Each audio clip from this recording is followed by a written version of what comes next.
Have you ever wondered about a question that sounds a bit chilling? If you didn't eat for a day, how long would it take for your muscles to start disappearing? It sounds like a survival challenge, but the real answer doesn't lie in willpower.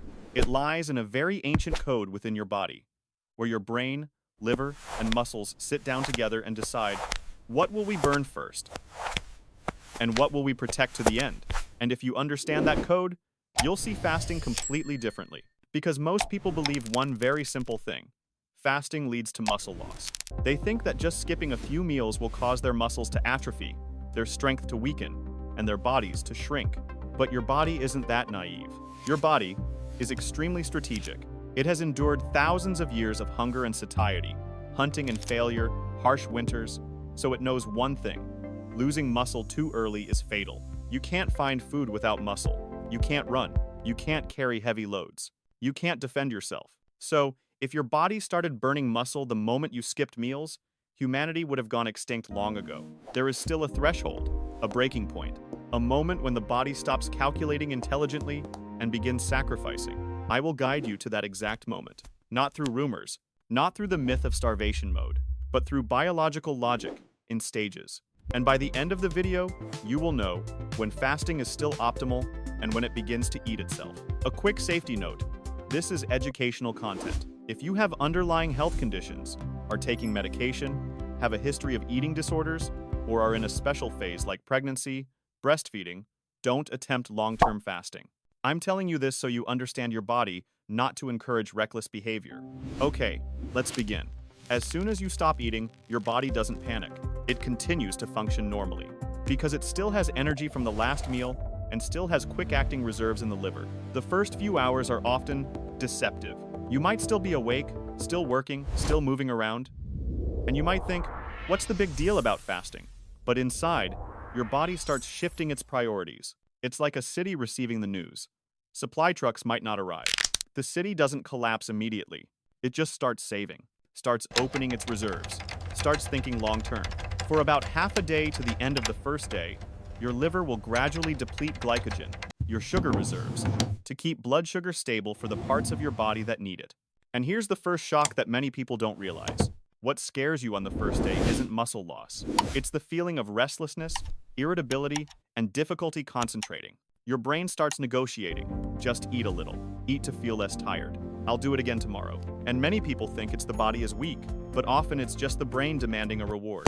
Do you know what's interesting? The first day of fasting is often the day you realize. You eat frequently, not because you're hungry, but because of habit. But then, as glycogen decreases, your body enters a turning point. Around the end of the first day, the body begins to switch fuel. This is when fat takes center stage. Fat tissue begins to release fatty acids. The liver begins to produce ketones. And ketones are what make the story of muscle loss quite different from what you might think. Because ketones act like an alternative fuel source, helping the body reduce its dependence on producing sugar from protein. Simply put, when ketones increase, the body has less reason to burn muscle for fuel. This is why, during short to medium-term fasting periods, the body often prioritizes burning fat more and protects lean muscle mass better than you might think, especially if you're not engaging in strenuous exercise and you maintain adequate hydration and electrolyte balance. And here's the second twist. If the body is so smart, why do people still fear losing muscle? Because they see rapid weight loss. But the rapid weight loss in the first 1-3 days is usually not muscle melting. It's glycogen and the accompanying water.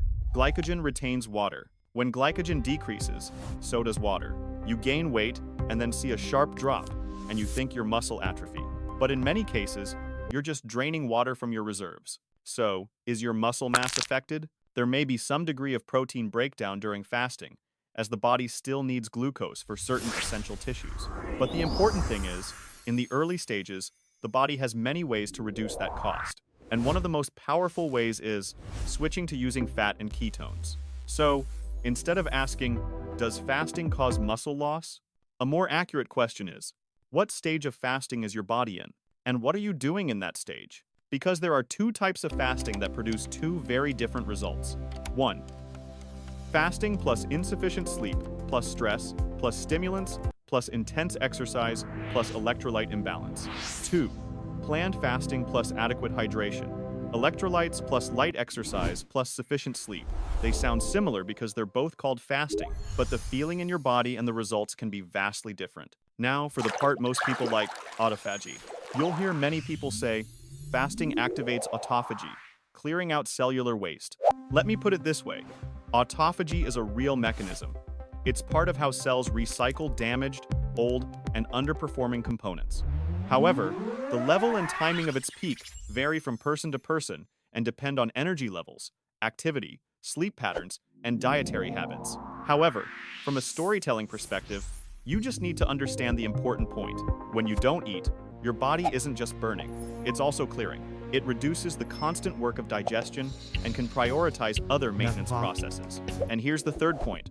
While you fear muscle loss, your body may be trying to preserve muscle more than you realize. So you'll still be able to seek food if this is a truly scarce period.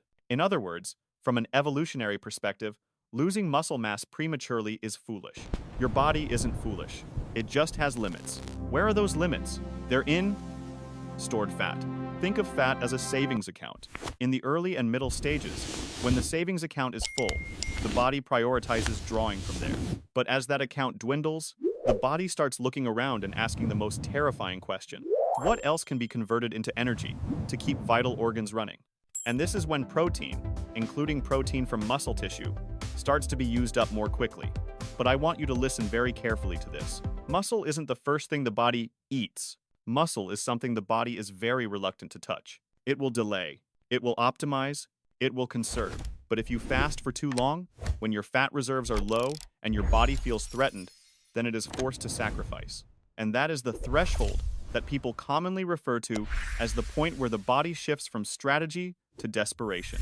But this threshold isn't a fixed number for everyone. There's no such thing as day 7 is safe, day 10 is muscle loss. Because your body isn't a clock. Your body is a system for measuring its condition. Two people fasting for the same number of days will have completely different results. One person has higher fat reserves, meaning their body has more accounts to draw from. One person is thin, with less fat, and the danger threshold arrives sooner. One person still engages in light exercise, sending the signal this muscle is still needed. One person lies still, and their body easily considers muscle as something that can be reduced. One person gets enough sleep, and their cortisol levels are stable. A person with high stress levels and high cortisol levels has an increased risk of protein breakdown. So if you ask, when does muscle loss begin significantly? The most accurate answer, based on biological logic, is when fasting lasts long enough or fat reserves decrease to the point where the body has to increase gluconeogenesis from amino acids to fuel the necessary parts. This is often associated with prolonged fasting for many consecutive days, especially if you are already quite lean or engaging in strenuous activity, have poor sleep, or electrolyte imbalances. To put it bluntly, the leaner you are, the sooner you reach that threshold. The more fat you have, the later you reach that threshold. But you don't need to wait until that desperate threshold to understand the main lesson of the video. The main lesson is, fasting is not a muscle-burning button. Fasting is a series of transitions, and you can stay in the beneficial zone while your muscles are relatively well protected, if you do it right. Now, I'm going to give you a fourth hint, one that makes retention jump because it hits the nail on the head. If you want to preserve muscle while fasting, there's a signal more important than protein. That is, force. Muscles exist because they are used. When you generate force, whether it's light push-ups, light squats, controlled stretches, or simple bodyweight exercises, you're telling your body, this tissue is still needed. Don't touch it. You don't need to lift as hard as you did during bulking. You just need to send the signal. And at the same time, you have to keep your nervous and cardiovascular systems stable. Water, electrolytes, sleep. If you're low on electrolytes, you'll feel weak, shaky, your heart will race, and you'll get the wrong idea that you're losing muscle, while your body is lacking the foundation to function. Then comes the part where many people ruin all the benefits. Breaking the fast. You fast, then you have a compensatory meal. You stuff yourself with sugar. You stuff yourself with oil. You eat quickly, and you put yourself in a state of exhaustion. That's not because fasting eats muscle. It's because you're breaking your fast drastically. If your goal is to maintain muscle, your meals should be decent. Enough quality protein, enough energy, and eaten slowly so your digestive system isn't shocked. And here's the fifth point, a key takeaway. It's not fasting that causes the fastest muscle loss. It's fasting incorrectly. followed by an unhealthy lifestyle, lack of sleep, stress, electrolyte imbalance, strenuous training, and compensatory fasting. That's the combination that pushes your body into a state of sacrifice. So, in the end, if you're an average person who wants to fast without losing muscle, how should you understand your comfort zone? Think in terms of zones, not hard numbers. Zone 1. Short-term fasting, 12-24 hours. Often primarily involves switching from the most recent meal to a reserve, with many people experiencing hunger out of habit. Zone 2. Moderate-term fasting, 24-72 hours. The body's fuel conversion is more pronounced. Ketones increase. Many experience reduced cravings, improved mood, and a strong tendency to protect muscle mass if the foundation is stable. Zone 3. Long-term fasting, several consecutive days. This zone requires a thorough understanding of the individual's physiology and context. If you are lean, low-fat, highly stressed, sleep-deprived, or engaging in strenuous activity, the risk of losing lean muscle mass increases. Long-term fasts like this should be medically supervised in many cases. It's not because the body is weak, it's because the body has limits, and you don't want to reach a point where it has to do its last resort. Sacrifice muscle tissue. And I want to conclude this video with a very memorable image. Your body is like a rescue team. When food runs out, it doesn't immediately run around destroying its own house. It will use its reserves. It will turn off unnecessary things. It will optimize fuel consumption. It will clean up. It will protect your survival tools, that is, your muscles. But if you go too long and your reserves run low, the rescue team will have to dismantle parts of your house to use for heating. And that's when fasting becomes just a tool. It becomes a crisis. So the right question isn't, how long can I fast? But where am I, and am I doing it right so my body doesn't have to sacrifice anything? If you want, I'll make a follow-up video on this topic. How to preserve muscle while fasting without heavy training using only 3 signals: strength, sleep, and electrolytes. Let me know in the comments. What's the longest you've ever fasted? And what do you fear most about losing muscle? Weakness, fatigue, or seeing your muscles shrink in the mirror?